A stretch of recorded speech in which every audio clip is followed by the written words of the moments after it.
Yo, what's going on, guys? Today I'm going to be going over the early slate and the main slate on DraftKings for Thursday, May 24th. We have a 4-game early slate today on DK and a 4-game main slate. I'm not exactly sure, like other sites, if they're doing the main slate, if they're including the 6 o'clock game in the main slate, but DraftKings is. I don't think FanDuel is. Not sure about like Yahoo or anything, any of the other sites. But they will include the 6 o'clock game in the main slate, so lock is at 6 for tonight on the main slate, which is something we usually don't see. Just make sure you take note of that. And then we got a 4-game early slate, like I said. I will be covering both slates and just talking about some plays I like from each slate, going over the pitching options, talking about hitters as well. But before we do get started, guys, like always, I would really appreciate it if you give the video a like, and if you have not subscribed yet, make sure you do click that subscribe button down below, so that way you won't miss out on any of my new uploads. But starting with the early slate, looking at pitching today, as you can see, not a lot of studs on the slate. Our most expensive pitcher on the early slate is Dylan Bundy, and he is 8,100 in a matchup with the White Sox. Then after him, it goes down from Castillo to King Felix, Nick Trepiano, Ivan Nova, Marco Estrada, Giolito, and then I believe Josh Lucas. Hold up, clicked the wrong thing. Josh Lucas is going to be pitching for the Athletics today, not Brett Anderson, so Lucas is another cheap option. But yeah, not really any studs on this early slate. We're going to have salary to pay up for bats. I went with Dylan Bundy and Castillo as my two pitchers. Just starting off with Bundy, I do like this matchup for him versus the White Sox. We definitely saw Bundy really get in some trouble earlier this year. Had that terrible game against KC where he put up negative 18 DraftKings points. Only put up 3 DraftKings points against the Angels. Negative 3 against Tampa Bay. But we've seen Bundy also at times this year just be really dominant. Even in his couple starts ago against Tampa Bay, 30 DK points. Early this year, he was having some great starts against the Blue Jays, 28, against Minnesota, 26. Dylan Bundy, I definitely think, is a good pitcher, and I do like this matchup versus a White Sox team that has some strikeouts in their lineup. Right now, it looks like they do have the lowest implied run total on the slate. We don't have any Vegas information on the Seattle-Oakland game, at least not as I'm recording this video. So the White Sox have the lowest run total versus Bundy, and I like Bundy here. Just think he has a lot of upside. He's a good pitcher, in my opinion. And I definitely think he has the most upside out of all the pitchers on this slate.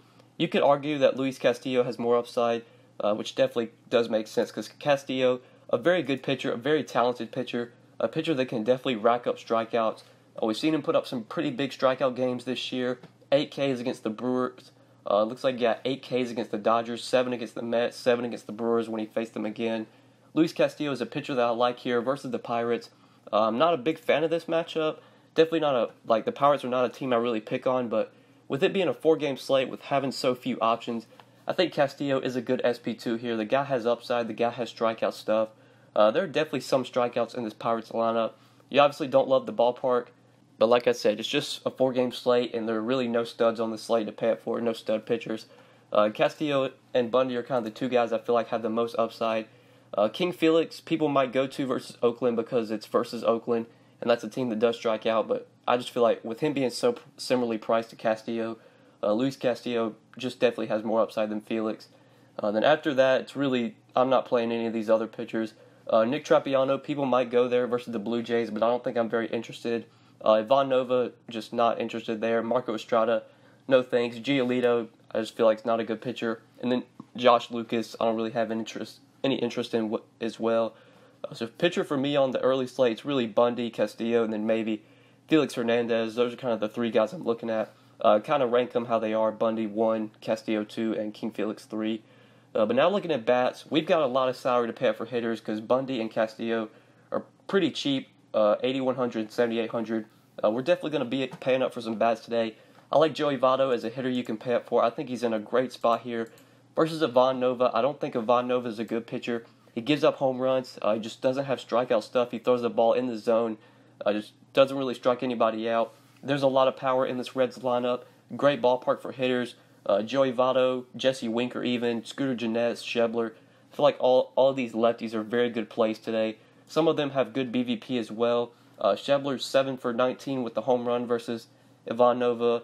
Tucker Barnhart 6 for 15 versus Nova. And Eugenio Suarez is 7 for 18 versus Nova. So love the Reds here. I think they are probably my favorite stack on this early slate, either them or the Orioles. Definitely like the Reds though, the lefties specifically.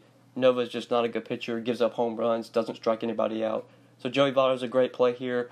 Kind of the same goes with Scott Schebler, who I did include in the 5 plays. He's got the BVP, great matchup. Schebler does have a problem with striking out, but you're facing a pitcher that doesn't really strike anybody out and gives up home runs. That's one thing that Schebler does have is a lot of power. 5 home runs on the year, great ballpark for hitters, great hitters park, park that gives up home runs or that allows home runs. And at 3,800, Scott Schebler, I like him as a value play today if you're looking to go cheap in the outfield. Since we have a lot of salary to pay for bats, might as well get Mike Trout in there. The best hitter in baseball, in my opinion. Not a ton of stud hitters to pay up for, so might as well get Trout in there versus Marco Estrada. I think this is a good matchup for Trout. Estrada is definitely not the best pitcher. Will give up some power to righties. Trout obviously has power. Really, don't really need to explain myself here. Just it's a 4-game slate. You got salary to pay up for. Might as well include the best hitter in baseball. Go ahead and get him in your lineups at 5,400. Even when you go with Trout and Joey Votto and then Schebler, that still leaves you over 4K remaining per player. So you've got salary to work with. You could look to some value plays from the Reds if you want to play like Winker and then get in Jeanette. You could do that. Or even go to like some of these Angels bats you could do versus Estrada. Also really like the Orioles here versus Lucas Giolito. So you've got some value here if you need value. Plenty of value on the slate. You should be able to build around these 5 guys. So these are my 5 plays for the early slate. Dylan Bundy, Luis Castillo, Joey Votto, Mike Trout, and Scott Schebler. Quickly going over stacks on the early slate. I'm kind of loading up on the Reds here. Reds and Orioles for me are definitely the 2 teams I really like on this early slate. That's really it, kind of the 2 teams I'm really focused on. And then moving on to BVP plays. I've already mentioned a lot of the Reds and their BVP versus Nova. A couple of these Angels have hit Estrada well. Angelton Simmons 5 for 10. It looks like Luis Valbuena is 5 for 18 with 2 home runs. 2 of these Oakland bats have hit King Felix well. Jed Lowry 13 for 53, big sample size there. 3 home runs versus Felix, and Marcus Semien is 7 for 19 with 2 home runs versus King Felix. Then moving on to pitchers, the only pitcher on the early slate that has done well in their matchup is Felix Hernandez. The Athletics are only hitting him for a 198 average through 167 at bats. And then pitchers that have done poorly, Marco Estrada has struggled against the Angels. The Angels are hitting him for a 303 average, 7 home runs, 27 hits, 80 through 89 at bats. But yeah, now moving on to the main slate. Looking at the main slate, 4 games tonight, at least on DraftKings, there are 4 games. This is a slate that has a few more stud pitching options. We do have 2 guys over 10K, Charlie Morton and Rick Porcello. I do like Charlie Morton. As you can see, I plugged him in the 5 plays. I think this is a good spot for Morton. He did just face this Indians team, I believe in his last start, and pitched really well. 30 DraftKings points, 7 innings, only allowed 4 hits, 1 run, got 8 strikeouts. Versus the Indians. The Indians are not a team I usually pick on, but like I said earlier, with the early slate, it's just 4 games here as well. So we don't have a ton of options, and Charlie Morton is one of the studs you can pay up for. And Charlie Morton's definitely a good pitcher, can really just rack up the Ks, can just put up a big game, no matter who he's going up against. He's only 11-4. He's similarly priced to Rick Porcello, and I would just much rather have Morton over Porcello. And then moving on to SP2, I do like Zach Davies here as a cheap SP2. It's 6,100 versus the Mets. I think he pairs well with Charlie Morton. That still leaves you decent salary to pay up for bats if you want to do that. I don't think Davis is like a great pitcher by any means, but he's definitely no gas can.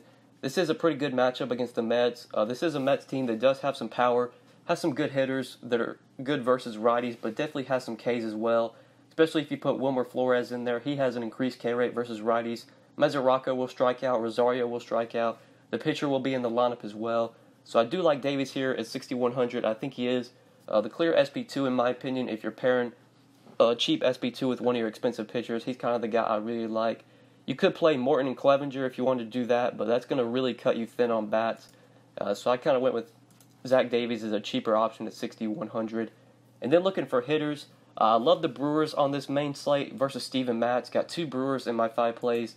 Starting off with Jesus Aguilar. This is a dude that has been crushing the ball lately. I love this matchup versus Steven Matz. Matz is a pretty bad pitcher in my opinion. He's a lefty that definitely gives it up to righties, gives up power to righties, and the Brewers have power from the right side with Kane, Braun, Aguilar. Even if you wanted to play Perez, Manny Pena could be a cheap catching option, projected about 7th for 3,400. Love the Brewers here, love the ballpark and Miller Park, good hitters ballpark. And I think the Brewers are definitely one of my favorite stacks on the slate versus Steven Matz. especially like some of these speed guys, guys that can run like Kane, Braun, even Shaw will steal some bases, Yelich. Steven Matz is very bad at holding runners, will give up a lot of stolen bases. So that's kind of why I included Ryan Braun here. I think he is a great play versus Matz. If he gets on base, Ryan Braun will steal bases. Has always been good versus lefties throughout his career. He's cheap at 3,900, good hitter's park, bad lefty on the mound. I think Ryan Braun and Aguilar both make a ton of sense from the Brewers today. And then my final play is Mike Moustakas. I like this KC-Texas game. I kind of like both sides here. Two pretty bad pitchers on the mound. Danny Duffy, really a pitcher that I didn't think was going to be this bad, but the guy has really struggled this year, just hasn't been able to get it together. And then Austin Bibbins-Dirks is just a pitcher that I don't think is very good. I like both sides here. I like some of these Royals bats, and I do like Texas as well. Looking at Moustakas, though, I think this is a good spot for him.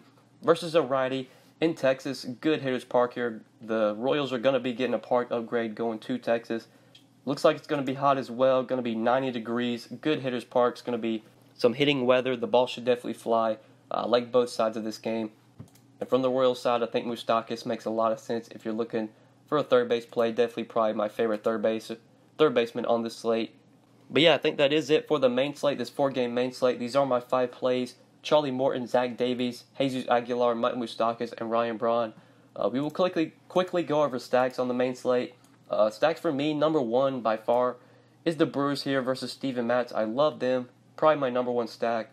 Looking to this KC and Texas game, I think can be a way to go if you're looking for some guys to fill into your lineups. I'll probably be playing like Kane, Braun, Aguilar, and then maybe looking to some Texas guys to fill in other spots like maybe DeShields, Moustakas, obviously. You kind of got value from both sides of this game. The Royals have cheap hitters in their lineup. The Rangers have cheap hitters as well. And then loading up on the Brewers is what I'll kind of be looking to do most likely. But now if we want to quickly go over BVP on the main slate, just only 2 BVP plays with at least a 10 at-bat sample. Mookie Betts 4 for 15 with a home run versus Blake Snell. And Brad Miller is 11 for 44 with 3 home runs versus Rick Porcello. And then pitchers that have done well, Charlie Morton, the only pitcher on the main slate that has done well in their matchup with at least a 60 at-bat sample. The Indians are only hitting him for a 208 average through 77 at-bats. And then there are no pitchers that have done poorly with at least a decent sample. So I think that's it for BVP and PVB on the main slate, guys. And I think that is it for the video. Hopefully you guys did enjoy the vid. Hopefully it helped you. Like always, if you enjoyed, make sure you click that like button before you get out of here. If you have not subscribed yet, make sure you subscribe as well. Like always, if you have questions, you can hit me up on Twitter at the DFS_GO, or feel free to leave a comment. Always reading comments, just comment anything down below. But yeah, guys, I think that's pretty much it. Thank you so much for watching. I really appreciate it. And good luck tonight on this slate, guys. Peace.